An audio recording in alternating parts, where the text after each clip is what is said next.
Makeup कसा हवा आहे मॅम तुम्हाला? नॅचरल लुकच हवं आहे, जरा कॉन्टरिंग हवं आहे मला. आणि व्हाईट वॉश असं नको, नॉर्मली ब्लेंड होऊन जातं कसं आपलं. मी ॲक्च्युली गुगल मॅप्सवर बघितलं तुमचं डिप्लोमा वगैरे पण होतं. So I was very yes yes yes. आणि त्यात व्हिडिओज वगैरे पण होते ना तुमचे. तर थोडं रिलायबल वाटलं मला to come your and get the makeup done.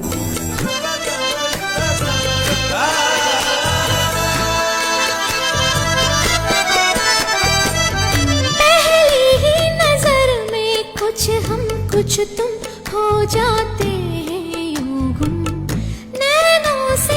कसं वाटतं तुम्हाला? खूप छान. मला नॅचरल स्किन टोनमध्येच हवं होतं, ब्लेंडेड, नथिंग अबाव माय कॉम्प्लेक्शन. म्हणजे फेअर नको हवा होता. कॉन्टरिंग वगैरे हे प्रॉपरली कॉन्टरिंग ब्लशर हवं आहे. Correct correct correct. तर स्मोकीनेस पण ऑप्टिमम झालं आहे माझं. आणि तुम्हाला वेव्स पण हवे होते, त्याप्रमाणे वेव्स